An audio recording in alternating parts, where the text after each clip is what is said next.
Curran. Thank you, Mr Speaker. My question is to the Prime Minister. Does he stand by all his statements? Right Honourable Prime Minister. Mr Speaker, yes. Supplementary question, Clare Curran. Thank you, Mr Speaker. Given yesterday's decision by the High Court validating the Commerce Commission's draft determination on copper prices, does he still stand by his statement that, quote, the government's view is that they, the Commerce Commission, are interpreting the law incorrectly? If so, why? Right Honourable Prime Minister. Speaker, yes, at the time I made it, which was in September, which was when the interim, well, that was because the interim decision was made there, and the Commerce Commission themselves said they didn't take it into an account. Order. Order. Order. Supplementary question, Clare Curran. Thank you. Does he agree with yesterday's High Court judgment that the, quote, Commerce Commission did not err in law and that, quote, the new statutory regime was always going to drive a pricing sea change? And will he rule out legislation overturning the Commerce Commission's final determination on copper pricing? Right Honourable Prime Minister. Well, Mr Speaker, I think we've already ruled out legislation, but in terms of the first part, I think the Court made it quite clear that it wasn't a definitive statement in terms of 182A. Supplementary question, Clare Curran.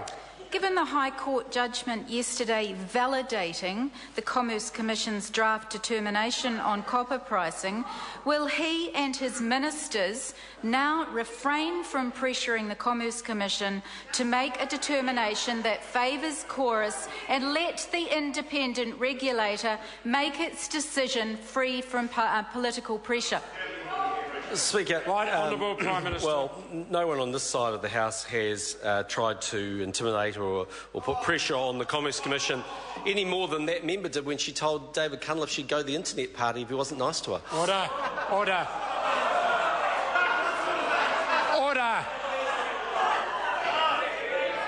Order. Order. Point of order. Order. This is a point of order, and it will be heard in silence.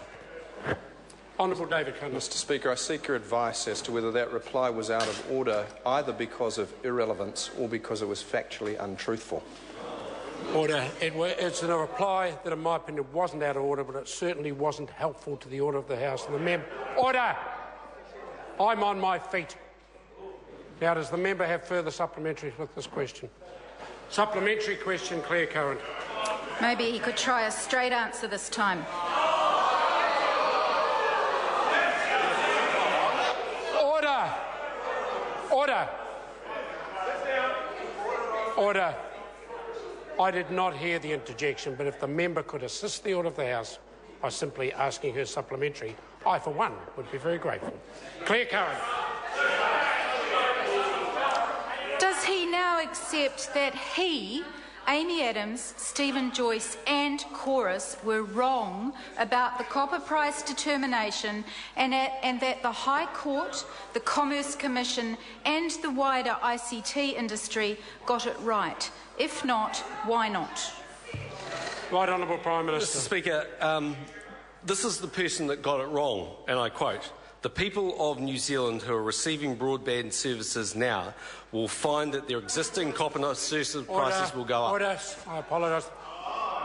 Point of order. Point of order, Mr Speaker. Order. The member asked the question about the Prime Minister and his ministers. To begin an answer by saying this is the person who got it wrong doesn't address that question. Order. Order. I'll hear from the Honourable Jerry Brownlee. In fact, Mr Speaker, the member addressed the question to you, to no one else, by starting the question with, does he?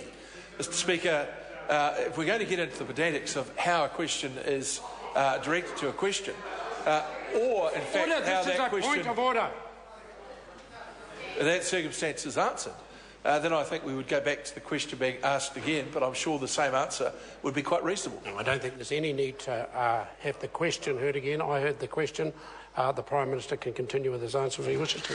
Mr Speaker, A person in Parliament in 2011, as a result of the proposed changes, made this statement: "The people of New Zealand who are receiving broadband services now will find that their existing copper services go up in price, and they are waiting while they are waiting for fibre." That's up in price, not down in price. Oh, that's right. That person was Clare Curran. Point of order. Order. Order. Point of order. Mr. Speaker, I invite you to tell me how that addressed Clare Curran's question. Order. Order. The member asked a point of order, asked a question. It was certainly a political question. The Prime Minister has answered. Now, if the member wants to elucidate further information, she has the ability to do so through further supplementary questions.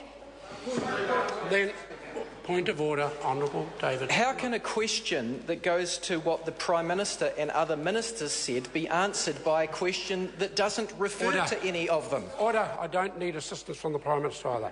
The question went on to say, did he now accept that John Key, Amy Adams, etc. were wrong?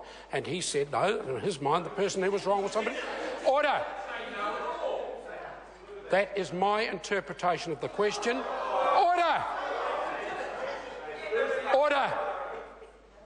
My patience is very much waning, and if I have further carry on like this, then a member will likely be leaving this chamber.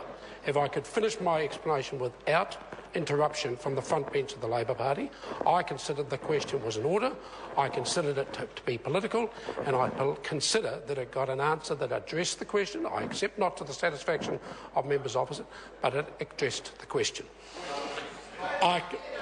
Order. Can I just check, before I hear this point of order, is it in any way litigating the decision I've just made? A point of order, Mr. Speaker. Can I just check before order? I give the member one more chance. Is he in any way relitigating a decision I've just made? Then I'll certainly hear... Point of order, Mr. Speaker. I invite you, after question time, to go back and see whether or not the Prime Minister said no. Order. You said Order. that he said no. Order. He didn't. The member will immediately resume his seat. That is relitigating the decision I've made, but I will definitely look again at the answer. For the information of the member, I always do. Is there further supplementaries? Question number... Order. Honourable David Parker will stand withdrawal for that remark. I withdraw. Question number 6, Minister Lee. Thank you, Mr. Speaker. My question is to the